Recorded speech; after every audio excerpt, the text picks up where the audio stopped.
welcome everybody. And you know what? I love this. Every single Thursday, or the last Thursday of every single month, we managed to get some really inspirational and amazing people. And this month is no different. And first and foremost, I'd like to introduce myself. My name is Tsikamai Gangaidzo. I am a mining engineer, but also the host of the Shameless podcast. And I would love, firstly, to give the topic of the day. Then I would like to just maybe open it up for the guests that we have on board to introduce themselves. So the topic of today is imposter syndrome is a liar. Here's how to shut it up. Damn it. Do I not know a little thing or two about that? Because the other day I had somebody come up to me and it was like, you're a mining engineer. Why are you doing a podcast? And I felt like an imposter. So at this point, I'm going to give it over to Ellie. If you don't mind giving everybody a little bit of a shout out. Yeah, hi, I'm Ellie Brasher. I'm a people business partner on the HR team over at Text Now, and I'm really excited to be here today. Thank you. Superb. And Brianna, over to you. Hey everyone, I'm Brianna. I'm an engineering team lead and senior software engineer at Citi. And I'm really excited to be here speaking with y'all today. And you saved the best for last. And we've got also joining us here. And Anupam, I'm putting you right into the middle of the stage. All I'd love to hear is just an introduction, who you are, where you're from, and then we're going to get this show rolling. Exceptional. Thank you so much, guys. So good to be here this morning. All right. So you said you want to know who I am? A little bit. Who are you and sort of what brings you here today? Exceptional. What brings me here is you guys asked me to join. And, and who I am an entrepreneur. I am a father. I'm a husband. I'm a community servant.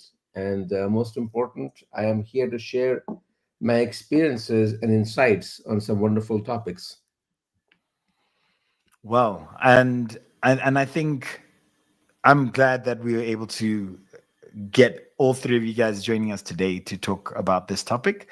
But before I get started, I'm always interested to see who is in this space, who is logged in, and who is and where you're from. So for those of you listening, please drop into the comment section, sort of your name, where you're from. Hell, you can even write what you're trying to gain and learn from this. Feel free to interact with that comment section as much as you want, as the guests, and that's just going to make sure that we have very fun conversation amongst us here, trying to really open up this topic of imposter syndrome. So, without any further ado, I'm exceptionally keen on understanding or hearing from any one of you guys sort of one moment when you felt like an imposter, and what did you learn from it? And really, this is just like a 30 seconds so that we can just get the energy in the room sort of moving. So go for it. Whoever wants to go.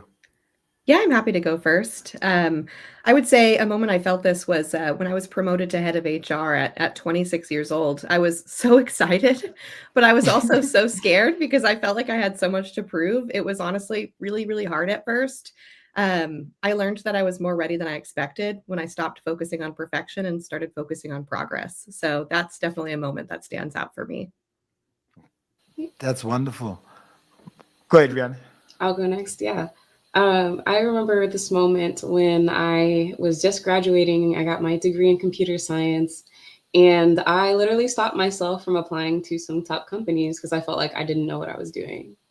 And I learned to let them tell you don't know. Don't tell yourself.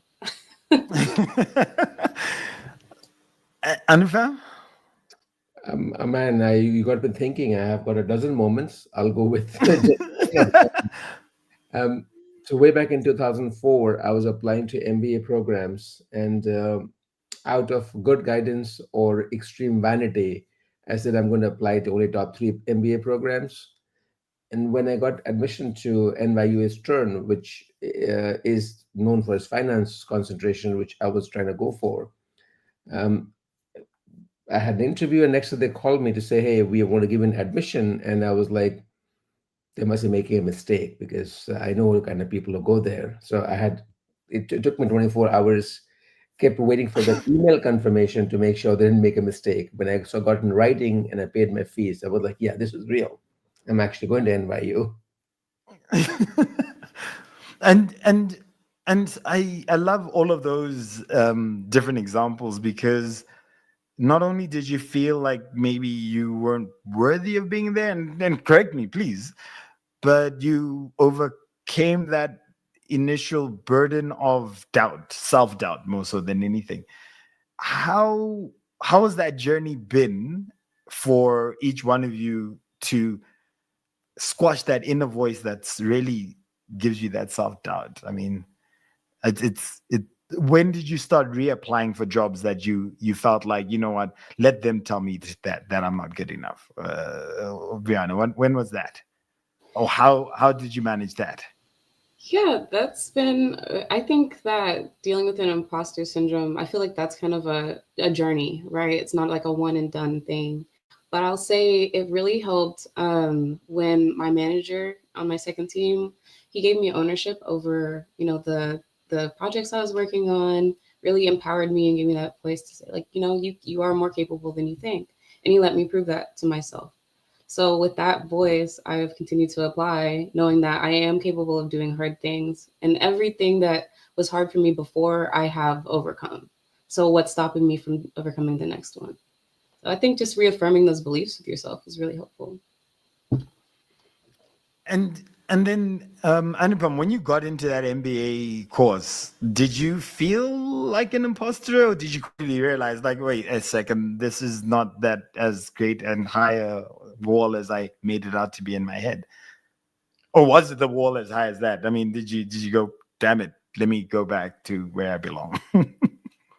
So I overcompensated, and I thought Okay. I'm God's gift to mankind. I have gotten to NYU, and I made the fatal mistake of not realizing that every other 300, 416 person who was around me, they all also were in the same program. So after after imagining myself to be the smartest guy in the world for a good 3 months, I came back with a GPA of 2.96 on a 4.0 scale. Wow. Then it was the moment when I was put in my place and realized that, yeah, actually, I was the imposter. I was like in the bottom 10% of my class. And it took me the next 18 months to climb back to pass 3.3 or something, which put me in the top 50% of the class. But this is how these things go, right? You overcompensate by thinking that, sometimes that you are better than everybody else. And so, and I really love the fact that there are two parts to this, because there's one where you are not an imposter, then there's the one where you are an imposter. So both worlds are possible. And so I really want to dig into that a little bit more. But before we do that, Ellie, you then sit in HR. Which one are you? Are you the imposter, or are you not the imposter? I'd like to think that I'm no longer an imposter. Okay, all right. No, But yeah, no, I've how started then did you to. break that up? Mhm. Yeah, like Brianna was saying, it still comes and goes. It's definitely not as often as it once was, but I have to remind myself to take these things at face value. Nobody comes out of their way to recognize you for your hard work or promote you or put you in these positions if they don't believe that you're capable of doing so. Nobody's going to lie to you and tell you you're doing a good job. Nobody does that. And so just, ensuring that I take the time to really absorb those things and try to believe them myself, and I eventually do. And so that's just like one small thing that I've done over time to make myself really believe what those folks are telling me, so that I can tell them to myself eventually. And and so, I guess this first few minutes really trying to, I wanted us to really put forward what we saw as imposter syndrome, and a little bit of few elements, and I really want to break that down, and really hope that within this session we are able to reframe the story. I mean, the reframing the story associated to what is an imposter, how do you recognize that, how does your self doubt sort of work against you, but at the same time, overconfidence sort of work against you, and being able to have that right balance for you to build the right level of confidence within truth and grounded within humility. And so for anybody who might be interested in this, I mean, the T4 program does have Mindset Reset, which I think is going to touch into this. So I am now going to jump into this whole element where Anupam, you overcompensated. You then were at a 2.9 GPA. And I'm curious to understand, when you look back at that, do you feel like that level of humility that you needed was good for you to be able to differentiate when there was an imposter syndrome versus you now actually genuinely being ready for something? Or if you're ready, you're having the right approach towards the space that and the opportunity that you have. So I may have to dive a little deeper into my history for Please. guys to make sense of how it all came by. And it's incredible that no one's journey can be truly understood till you go to their childhood. I mean, hopefully everybody can relate to it. That our fundamental beliefs get shaped at that time, and then we are constantly adjusting, but not really reformatting ourselves, at least in my experience. So I come from a reasonable family which was going through a really bad phase when I was a kid. And when everything is falling around you, the only way you can make sense is either by accepting what's happening or creating your own illusion that I'm someone is special or I'm something extraordinary or whatever you call it. So me, 5 6 years old, I start telling myself that I'm the smartest, best, all those things, and that stayed with me. So my wife and my kids have two boys, 11 and 9. They always make fun of me that you want to find somebody who's humble, go look somewhere else. I mean, this guy is just full of himself. And I love myself, but I'm not a modest or humble guy, and it got shaped at that time. So every time something hit me in my face and I was not doing well, I will raise my game to prove that I actually am really good at something.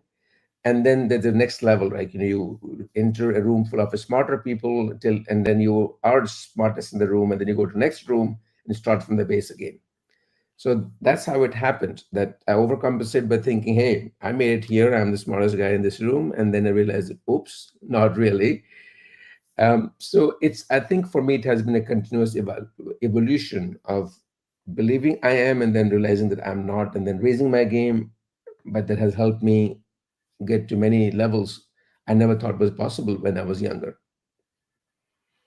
And that idea of sort of entering a room, and you might think you're the smartest, but then you work yourself up to become the best to get into the next room. I mean, that Peter principle, I think it's referred to typically, and that's rising to the level of your incompetence. And I think that's always that space where you feel really uncomfortable, but it's also the space of growth. And so then, Brianna, when you then look at, and guys, like we had discussed, I mean, more than willing, if you guys have got questions for each other, this is the moment where you guys can really lay it in. But I think, Brianna, my question to you then is, with what Anupam explained, how has your sort of upbringing also shaped the way that you then look at it? And also when you look at being a software engineer in and you as a female, how does that then work out for you walking into a room and feeling like you might not be in the right room? Yeah.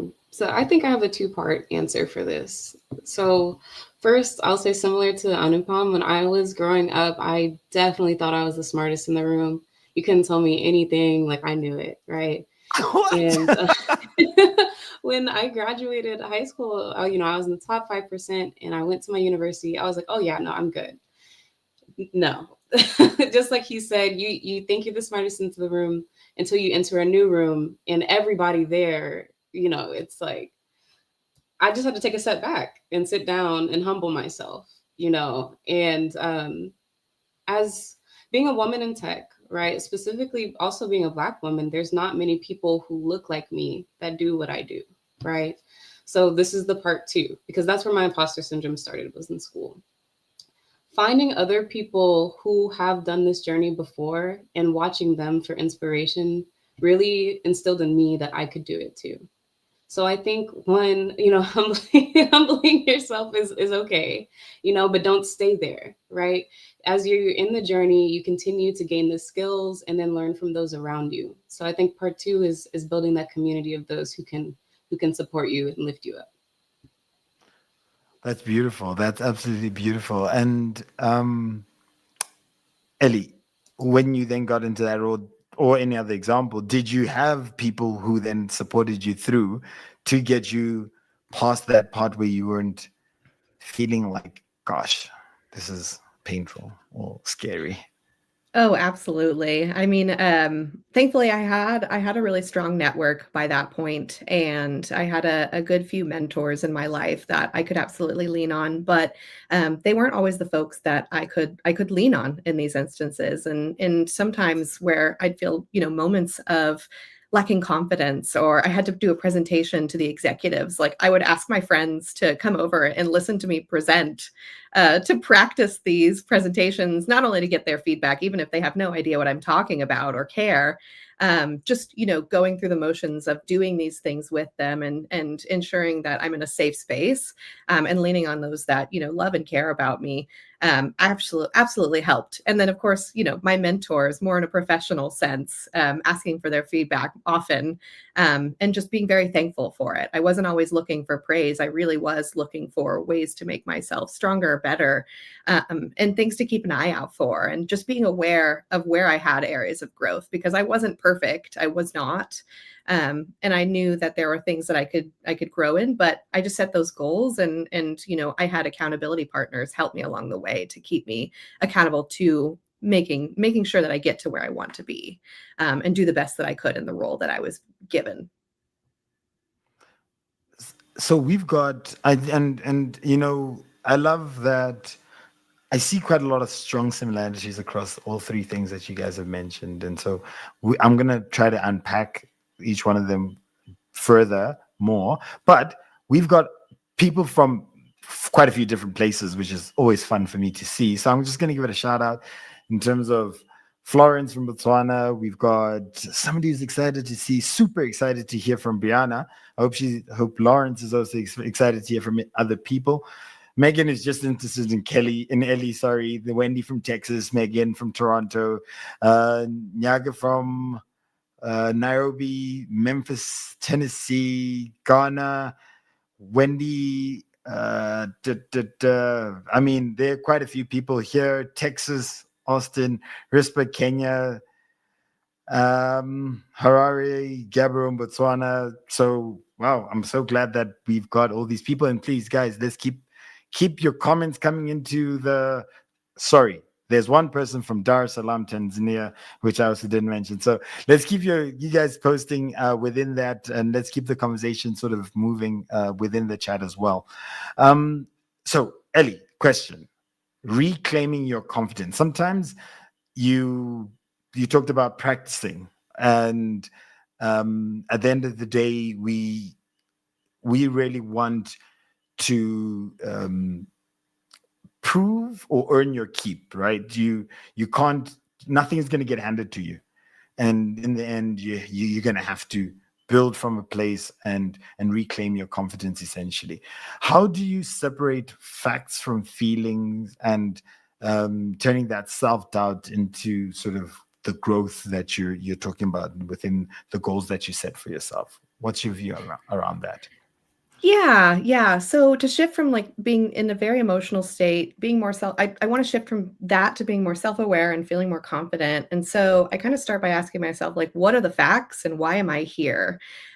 Just because I felt like maybe I wasn't good enough doesn't mean that was actually the case.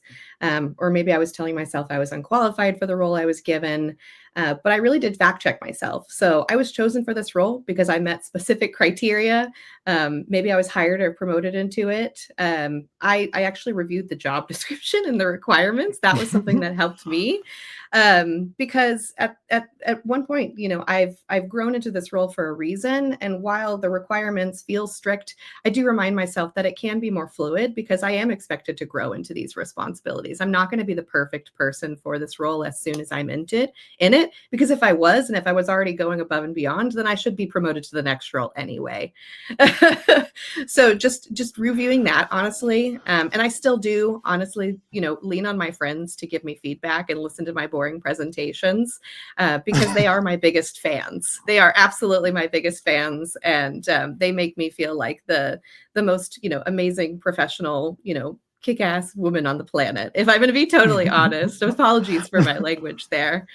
And so I'm more aware of who I am and what I've done. And so by looking at that information and checking my receipts to a degree, and reviewing myself against these requirements, it helps me feel more confident in what I'm doing, but also have a place to grow into, if that makes sense. Yeah. Other ways I do is, I treat these moments of insecurity as a place to pause and assess, to like use it as a data point. So if I'm feeling unconfident about something, I use it as maybe I need to practice more. Maybe this is, something that I need to dig into. It's not that I can't do it. It's just it's a data point that I can use to, then lean on to know like, hey, this is a growth area. This is exciting. I can learn new things. And I'm not perfect yet. And I may never be perfect, but that's okay. So really just like checking my own receipts, comparing myself to, the place that I am, the place that I want to be, making sure I lean on my network, and, ensuring that I stay humble in knowing where I'm at and knowing where I want to go. And also making myself feel better that everybody experiences imposter syndrome. I think I was looking at studies that like 70 to 80% of folks feel it at some point in their lives. And honestly, that 20 to 30% that say they don't are probably lying. They're liars. So They're just, not probably. yes. Those are just liars. Exactly. So just like I said, separating the my feelings from what's actually happening, looking at the facts, checking that data, and proving to myself that I did earn this place. But there's always places to grow. I'm not going to be the best person in the room at all times, and that's okay. So those are the places that I look to make myself feel more confident in this mind shift. Well, and I love that because I mean that inner self and really being self-aware is really the one of the most cardinal things within what you said. And I'm Brianna, for you, when you are looking at the strategies to silence that inner critic, how strong or how much of a battle does that inner voice, inner self, inner awareness or self-awareness sort of play in reframing failure as a setback or your daily affirmations to really help you build and grow from the strategies of silencing that inner critic? Yeah, I think that battle becomes more and more easy, I guess, the more you do it, right? With practice, practice makes better, right? Practice doesn't make perfect. The voice still comes up, but each time it's that bounce back, I guess, resilience, right? Back to where you were before you started to doubt yourself. It's much quicker. So like I like what Ellie said about setting expectations, right? When you're entering a new room, joining a new role, joining a new group, what have you, you can't expect to be perfect right away. And you have to leave room for growth, right? Like when you start a new role, you're not going to be the best at it, but that's okay. You're not supposed to, right? So you set your expectations. And, when I started my role as a senior engineer, I leaned on those around me, right? So that's one of my strategies too, is to lean on people who are in a similar position to you, ask them. So one of my senior engineers told me that, every good engineer always feels a level of imposter syndrome.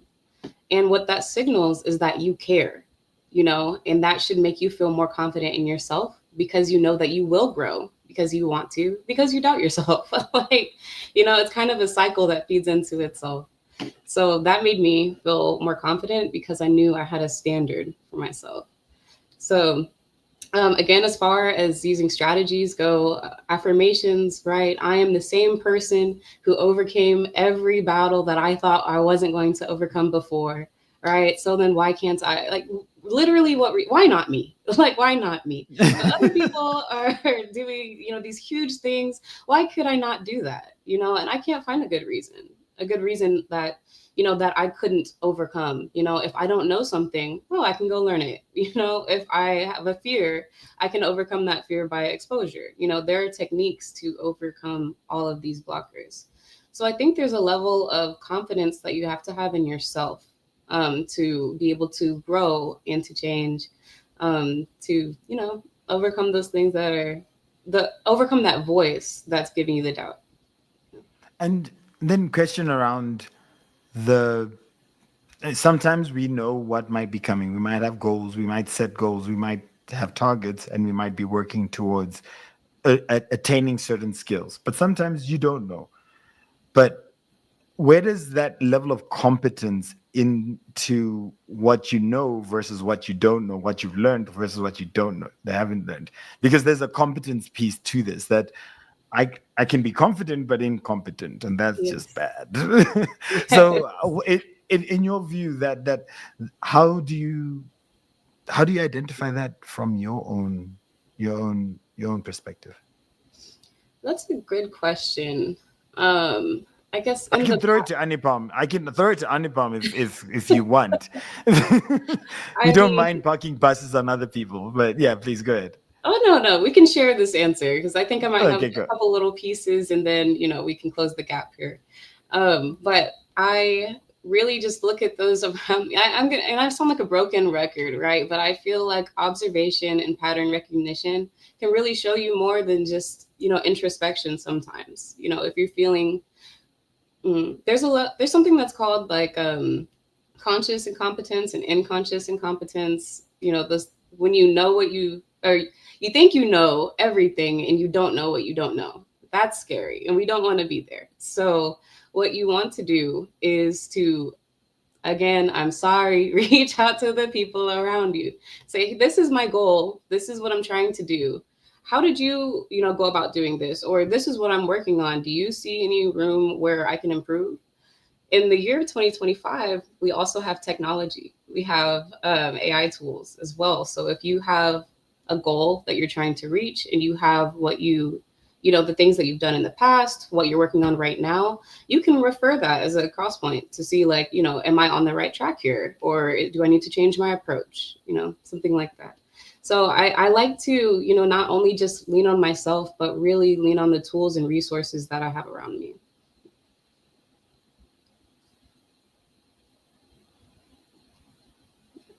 Anupam, do you have any thoughts on how you approach that as well? I absolutely do.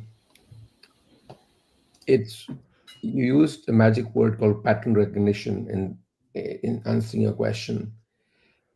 Most people that we deal with on daily basis are not aware of the magical thing that they actually can look for a pattern. So if I can use what I learned from Tony Robbins is that you first need to understand that there are patterns which are around you. If you can recognize them, then that's the first stage. The second stage is that you start leveraging that. So once you know that A happens and then B happens and C happens, think of stock market or productivity cycles that we have in a day or a month or whatever you call it. And you start seeing that pattern first. Second thing you do is start leveraging it. And if the first part is easy, the second part is more difficult. And the third thing which happens is that you start creating patterns. And anybody who's read this famous book called Atomic Habits by James Clear, he talks about creating your own patterns through which you're able to be hitting your peak productivity, or you're leveraging your habits to be better at something. So back to the point of the whole question, there's nothing in this world that one can't do if they set their mind to it. But that confidence doesn't happen overnight. We go through a series of imposter syndromes. First, we think that we're the best, then we like there's a whole cycle of imposter syndrome, right? We think I'm the best, Then I get a great challenge. I either over prepare or under prepare. So based on how it happens, either I do fantastic, then feeds into thinking I'm the best, or I under prepare, I failed, and I say, oh shit, I actually, pardon my French, I actually was. I'm an imposter actually. And the next challenge comes and I over prepare and I do fantastic. And then it again, I get a big head and I'm thinking I'm the best in the world. And that continues. And I think it continues forever. There is really nothing that one cannot do if they get their mind to it, they get the right resources, they do the right preparation, and they follow the process of success, they will get there. So it's a constant journey. I think it's not productive to tell ourselves that we are not enough or that we're best in the world. Neither is good. Google CEO Sundar Pichai said this beautifully. He said, "There's nobody in this world who doesn't have problems, and there's nobody in the world who has all the solutions. But the most successful people are the ones who know that they can find the solutions to all the problems they have or they're going to have." And that is so beautifully put. But now, when we sit in a space where, and you say it's a cycle, right? But sometimes we get stuck in a portion of that cycle, right? And it's just the world's hardest thing to get out of. What what's your advice? How do somebody unstuck themselves in from and except that it's a cycle and I'm just going to go around, but how do you the worst thing is to be stuck in the cycle. What do you recommend that you've seen or any experiences around making sure you don't do that? So you look around my room, you will see pictures of some really great people. There's Yeah. I mean, everywhere there are about 2 dozen people. Some of them you can't see, and there's quotes. All of them, there's a quote on them, and I do it deliberately to remind myself of all the wonderful things they said. Um, the reason I bring it up in this moment here is that you talked about someone getting stuck in some place, right? And there's Einstein right there who said that the definition of insanity is doing the same thing over and over again and expecting a different result. So the moment you realize that there's a micro, it's a massive insight, but in the moment you can remind yourself there's a micro insight, there's a pattern. We talked a lot about pattern, which is I'm doing something, all I can do is expedite it. Because if I'm not succeeding at something, if I go very fast, I'll fail very fast. Or I might be lucky, I succeed very fast. But that pattern of doing something, not getting the results, then I have to break that pattern. Whenever, like I play golf a little bit, and I'm trying to hit something and it's not working. What I do is I instantly walk away. Our brain has an amazing ability of reconfiguring its own, it's just neuroscientifically proven that it can reconfigure its own thinking. Just give it 10 down seconds. Like don't go on staying in the moment. As Stephen Covey famously said, like, sharpen the saw. So you take a little micro break and you come back and your brain reconfigures itself and finds a different way of thinking about it. And boom, the shot which seemed impossible, suddenly you're able to hit it. I must say in golf context. So in real life also, taking that little pause and staying, literally walking to the other side of the table and looking at the problem from, let's say, an Einstein's perspective or Lincoln's perspective or Elon Musk's perspective is like, what will they think of that? How will they approach it? And suddenly insight emerges. Now people don't do that. People are kind of brute forcing it. They're like, let me call this guy. Let me, let me just push a little harder. I'm not a failure. I'm not going to step back. Now, failing is not stepping back. Failing is giving up. If you're smart, you'll step back, you'll step aside, you'll step all directions and look at it from different sides and you find a solution. So I would say that three things help that, if you're doing something and it's just go very fast through it. So you will know if you're working or not. And if it didn't work out, then step away, analyze what didn't happen right. And the third most important thing, bring in the perspective of the great people who, I mean, what will Elon Musk say about it? Just thinking that way. Somebody has $100 problem or $100 million problem or even $100 billion problem. Say, yeah, this guy just blew up $50 billion in Twitter. It's not a big amount of money. Let me have a different perspective. Suddenly your scale changes, your thinking changes, your breathing changes, and you have an insight in the moment you get a breakthrough. I want That's to beautiful. co-sign that. I think that stepping away is a really, really great strategy to use. Nothing will burn you out faster than trying and trying and trying and trying and trying and taking no breaks to step back. And uh, in product management, we have something called agile, right? Where we iterate. You have 2 weeks, do your work, step back, take a look, what worked, what didn't, right? And that helps you prepare for your next attempt. Somebody told me, like if you knew that you were 20 unsuccessful attempts, because I don't like the word failure, if you're 20 unsuccessful attempts, away from success, how fast would you want to fail? Like how fast would you want to keep trying? And so Anupama, really like that you mentioned taking a step back, looking at different perspectives and just trying different approaches until you find what works for you. So that's realistically, that's what you have to do. So if I can quickly I'm add, curious. Go so for it. sorry to speak over you. If I can quickly add, people understand that people who have learned from their mistakes, they understand that those breaks are very important. So whether it's a Pomodoro technique, you're taking a break every 25 minutes, or at least having a lunch break, the people who work straight 8 hours, I'm like, just don't do that. But if you change time scale, people don't have same appreciation by and large for those breaks. Like I was one of them. As an entrepreneur, self-respecting entrepreneur, I used to like that term. I can't take a vacation. And if I took a vacation, I didn't take a vacation on the vacation. So like I started a business in 2012, and it was the first time it happened, it was in 2022, that I actually went on a vacation. And I turned my phone off, I turned my laptop off. I was in Cancun with a family, my kids and my wife, and I actually did not check my email for 3 straight days. Now think of it. It took me 10 years to have the confidence if I don't check my emails for 3 days, nothing will break, nobody will die, nothing will, be irreversibly damaged. So the point I'm trying to establish here is that just think in terms of the history. I'm just over 50. For 10 straight years, there was never a day when I turned the system off. How do you get a perspective if you're constantly in it? So I understand intellectually that breaks are important. I will take breaks on daily basis. I'll take the weekends off mostly, but when it came, like I'm checking my emails, I'm checking my texts, I'm everything I'm on. And if you scale that further up, let's think about how many people are willing to take a sabbatical, but I'll take a whole year off.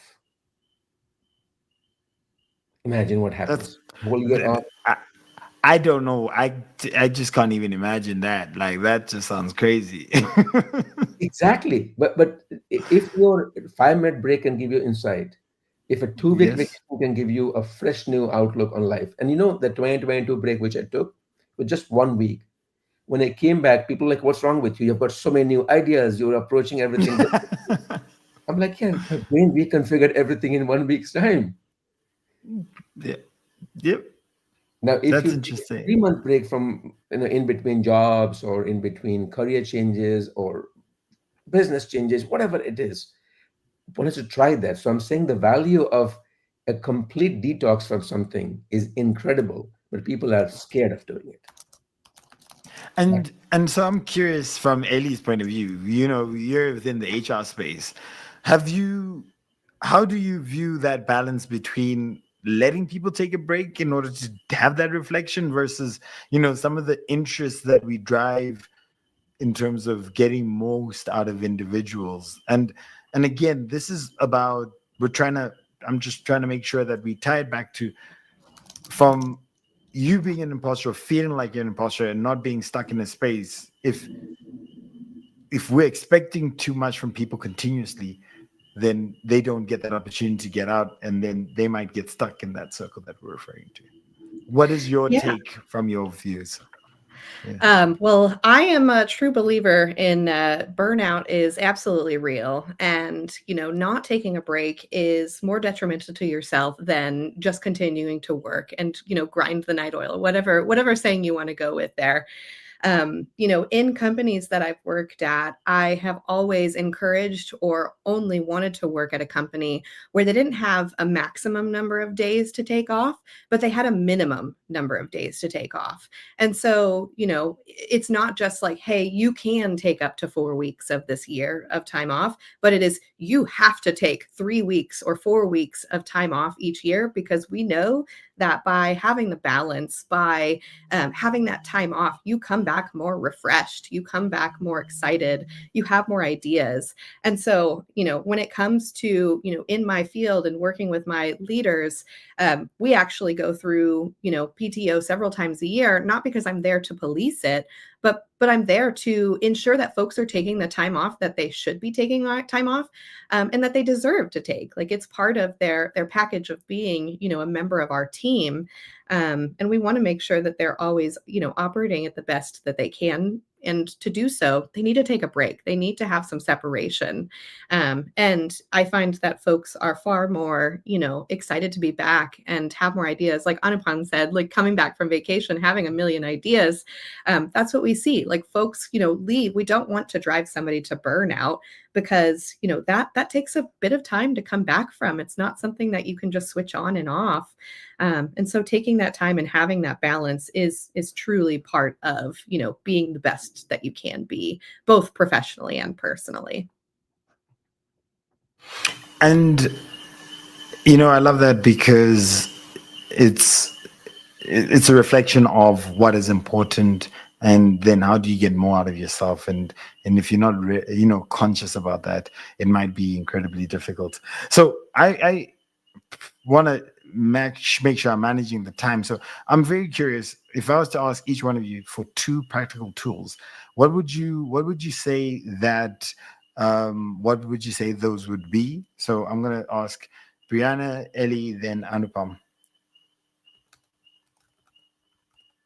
Okay, I would say that 2 practical tools are to create an evidence folder, like literally evidence of everything that you have done to this point, to serve as proof that you are able to overcome challenges that come your way.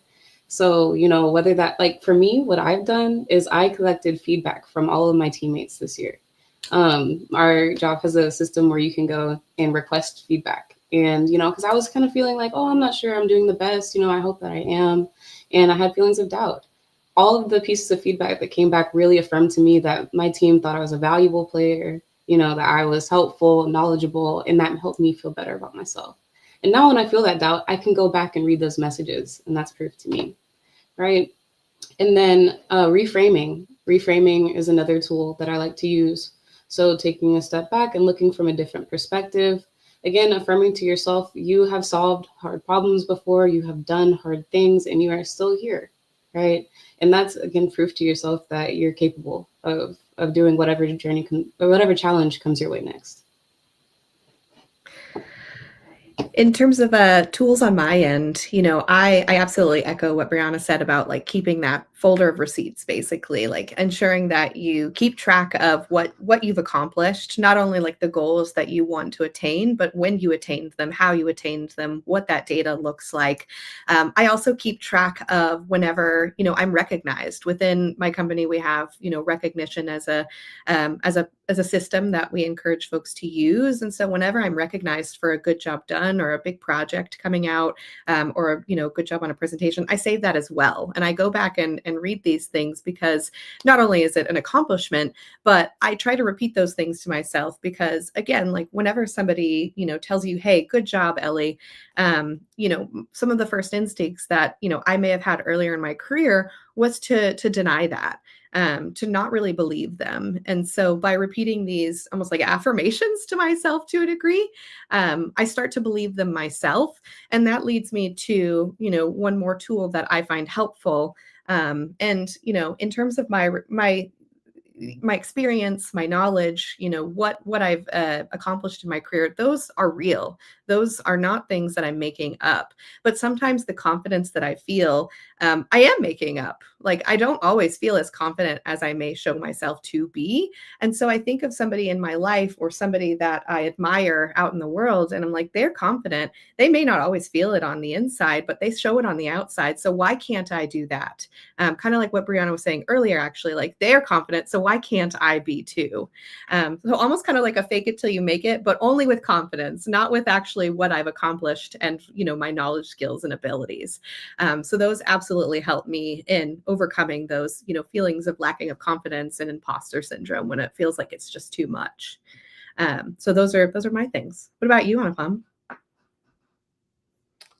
Thanks, Aline. I do feel that our success and failure lives in our body. Like when we are, look at somebody who is playing well or who's performing well, they have a different aura about them. Their body language is different.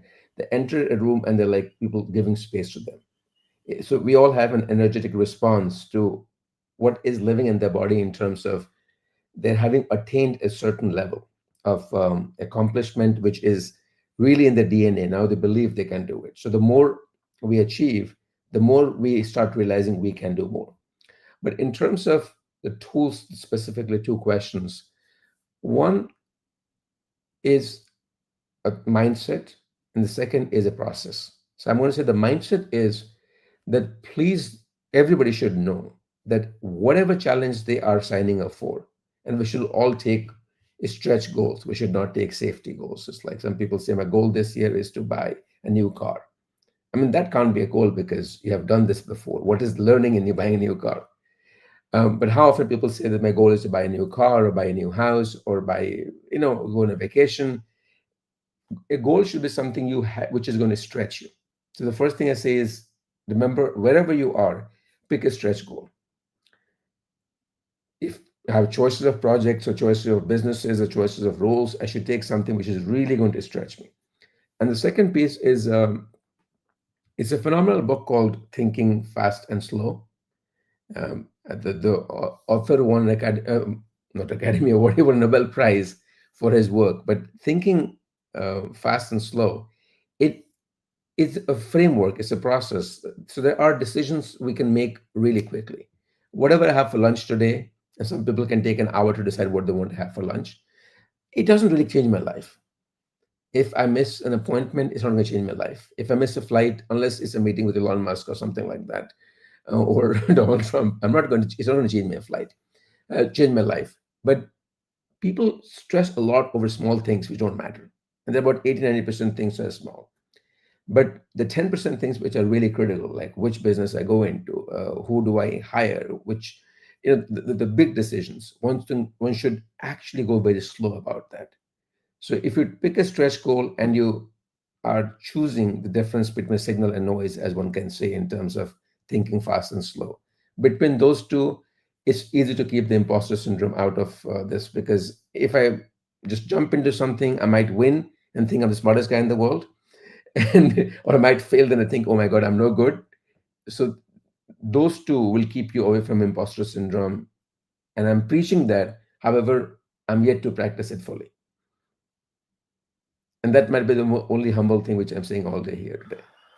Oh, that's the hardest part, is that being able to implement it fully. So, I really appreciate sort of the comments and those reflections from everybody. So, and what I want to do is maybe challenge or pose to the panel around some of the questions that we're seeing in the chat.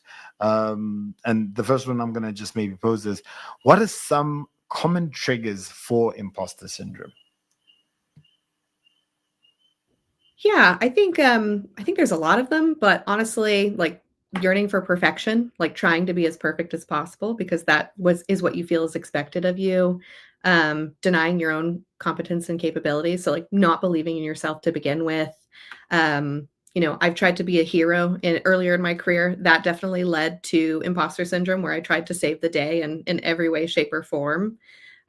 just fear of failing more generally because of, maybe I am a perfectionist, and because I had, grown so quickly in my career early on, that the fear of failing was tremendous for me personally. I think those are definitely some more obvious triggers of imposter syndrome for me. I would jump in on that and say that I think some triggers for myself are being in an environment where everybody else seems confident and I don't feel confident. So I'm like, oh, okay, I must not belong here. That definitely, makes me feel a little uneasy. And Ellie, like what you said is success, like when you achieve accomplishments early on and quickly, sometimes, at least for myself, it makes me question, like, did I just get lucky? Like, or did I actually earn this? So that creates room for doubt as well. And then it being somewhere that I don't have a plan for. Like, I'm in a room I didn't expect to be here, and now I need to figure out how to navigate it at the last second, but it's unfamiliar territory. So I would think that those things are some triggers for myself. Brianna, when you're in that room, you got to fake it till you make it with your confidence. That's the We're learning. secret. We're learning. We're learning. Yeah. It helps, definitely. It definitely does. I'll repeat my point that it's going too fast or too slow. Both are detrimental, but understanding, are you dealing with a glacier-sized problem? Are you dealing with a truck-sized problem? Are you dealing with a cell phone-sized problem? First, identify how big the problem is, or how big the challenge, opportunity, whatever you're dealing with is, and then customize a response to it. Because we are guilty of, I mean, if we reflect on ourselves, we'll see how many times we look at something, oh, I'll just get this done in 5 minutes, and realize that it took 5 hours. I think, in my experience, I'm not trying to be sexist, but men are more guilty of that. I got this in 5 split seconds, and then realizing a whole day has gone by. Or, like, you set aside a whole day for something and it got done in an hour. You don't know what to do with yourself. So, right sizing, and that's where the whole framework of thinking fast and slow comes into play. So I can I want to make sure that I have like the general concept here. So pretty much like mismatched expectations, right? Is that what we're getting? Okay. Yeah. Yeah. Same. Me too. Not setting right expectations itself is a huge problem. Like, if you think about life, if somebody is unhappy with you, and you guys might be exceptions, but there have been times in my life somebody was unhappy with me. I'm a married man after all, right? So it's so it's almost every single time, if the blueprint of what happened does not match the blueprint of what the person expected it to be. And that could be us as well. Like, if I expect something to be easy becomes difficult, I don't like it. And other way around also, it's not such a happy outcome. But overall, matching expectations to reality. So setting right expectations is extremely important with ourselves, and more so with when we're dealing with other people. Yeah. And I think that's just something that comes with experience, right? The more you do it, the more, it's easier to do. Experience, And and then insisting on doing it on an ongoing basis, because how many things we did well once and we stop doing it. So Right. yeah.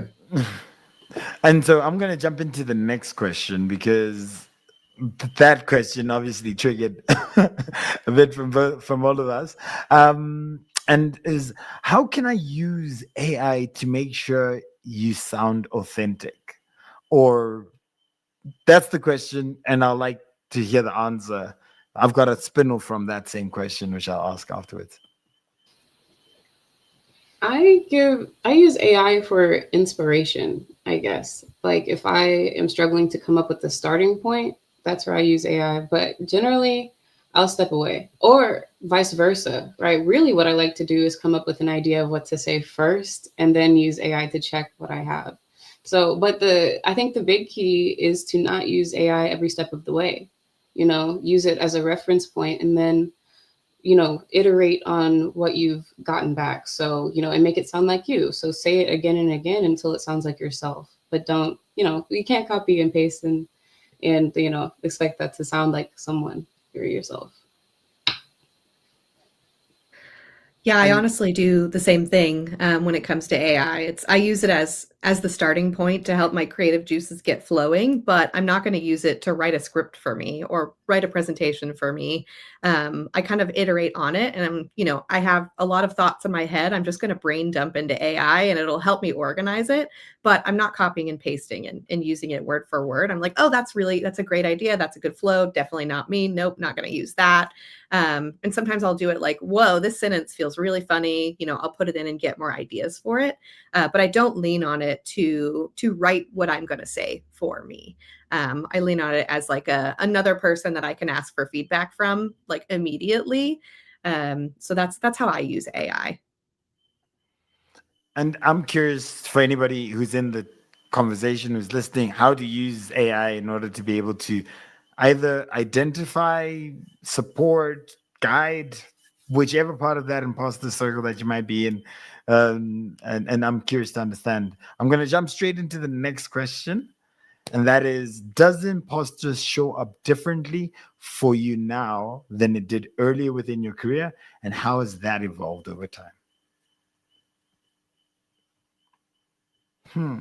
I love that thinking look that thinking pose that you got there, Ellie. Who wants to give this one a shot? I'm happy to go first. Please. With every, I'm starting with the assumption that most people are growing in their careers.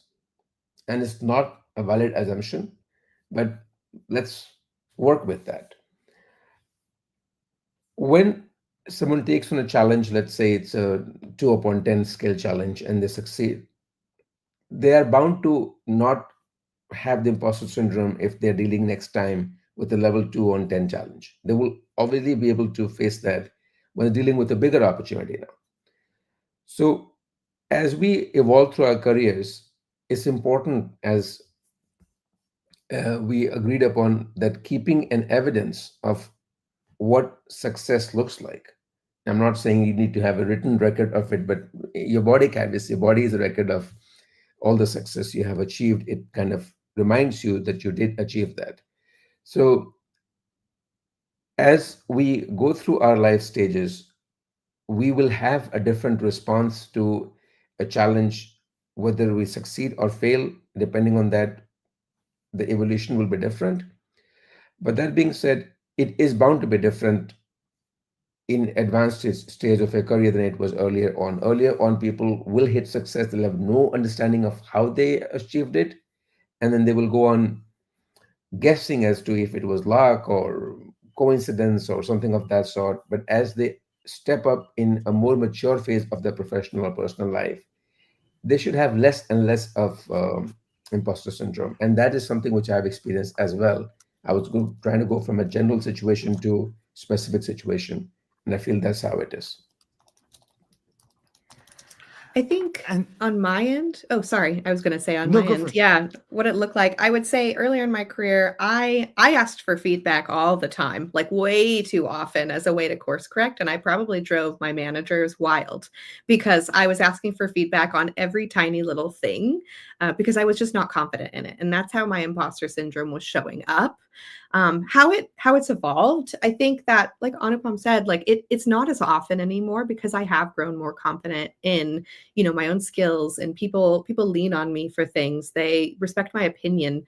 But how it shows up now is, I would say, in a more mature way where I may be feeling unconfident, and so what I'll do is I will go to my manager or a trusted colleague and say, like, hey, I don't feel really good about this particular thing. Can you help me think through it and look at it from a different perspective, because it's making me feel a bit nervous about XYZ. So it's far more pointed when it comes to me asking for feedback. And while it still comforts me to do so, I'm not drowning people in my requests for it.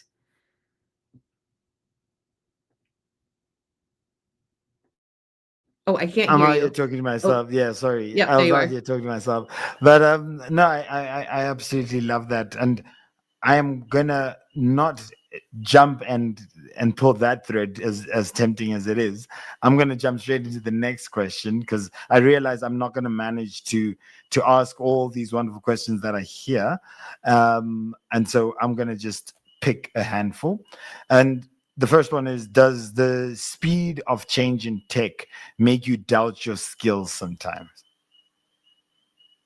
Do you feel outdated? Is essentially the question. Me, I personally don't, but I will say, like, I've seen my father work in computers since 1976. Not that I was alive then, but I've seen him continue to adopt new technology. He's still working today. He retired back in, '01, but then went to work again in '06 because he was just bored.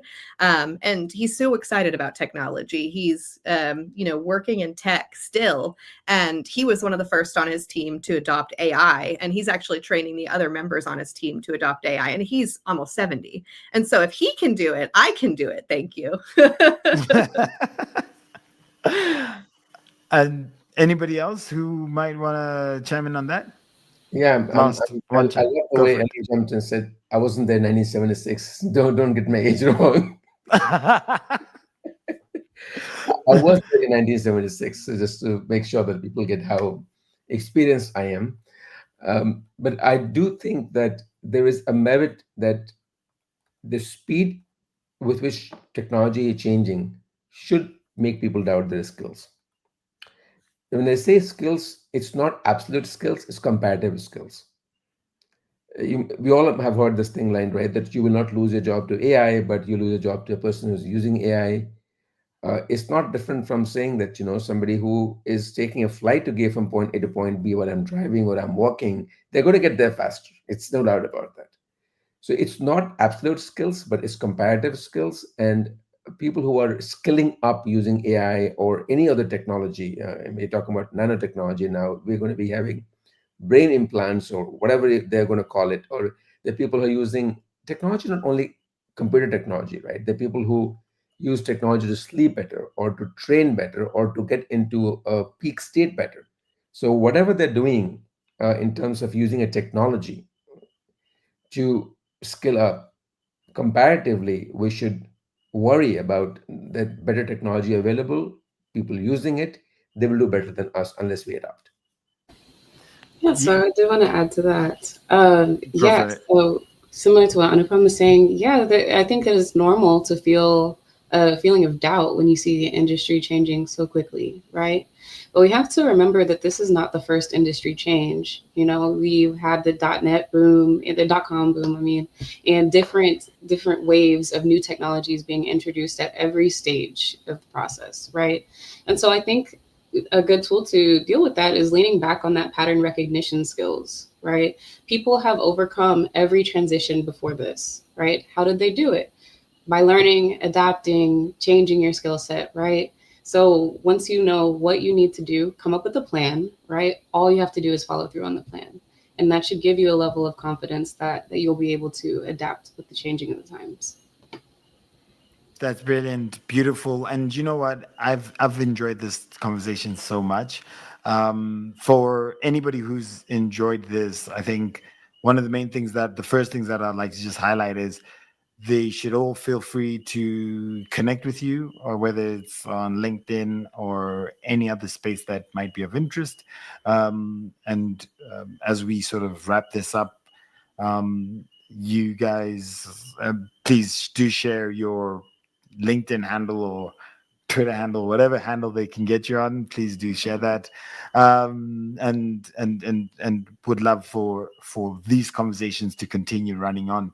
And beyond that as well, if you enjoyed this stress session and you have drawn quite a lot of insight from this session, I do believe that there's some really strong synergies between what was discussed here today and what is available with the T4L program with the Mindset Reset. So if you're looking for any further assistance, any further support, like I said, these wonderful people here will more than willing to connect with you. But there's also the Mindset Reset course, which has elements where you identify the the elements that really feed into your self-doubt, how you build confidence through evidence-based reflection and mindset shifts, strengthening that self-trust and emotional resilience in sort of your leadership space, as well as in new spaces, in new rooms, and your ability to use some of these practical and develop these practical tools to be able to lead yourself in a very authentic way and with conviction and confidence. I think all of these elements are wrapped within the mindset reset course, and it talks to exactly what we've talked about today, with some wonderful insights and wonderful examples. And if there's one thing for me that is so important, is that appreciating, sort of, I think Ellie mentioned, it's 70 to 80% of people out there feel that imposter syndrome at moments, and therefore you should know that you're not alone. And some of these goals and some of these tips and trades that were highlighted today, taking a step back, being able to reflect the perspective of your problem and being able to appreciate that, being able to have accountability partners to help you work through some of your blind spots, and even to be able to be your biggest cheerleaders, as you've got your mindset and your processes, as you try to stretch your goals, uh, hit stretch goals. The whole thing requires not just you to understand yourself a lot better, but also the community around you to come around and support you through this. And on that note, this community would like to sign out for this month. I really enjoyed this conversation. I really appreciate everybody's interaction on the stage, within the comment section. I didn't have the chance to really go through everything that we talked about. And from myself and the whole community that we have here, would like to really thank Ellie, Brianna, as well as Anupam for sharing your wonderful insights and spending this 1 hour with us in this call today. I really appreciate it. And on behalf of everybody, again, thank you so much. Thank you all. Thanks, y'all. Everyone. Bye. Imposter syndrome is loud, but the truth is louder when you've got the right people reminding you who you are. That's what the Transformation Leader ecosystem is for. Join a 6-week power journey and reset your mind. Earn badges for every milestone and stay accountable with people who believe in your potential, even on the days you don't. Download the free toolkit we share today, then take the next step. Go to t4leader.com and start your journey. Let's quiet the doubt and amplify your confidence.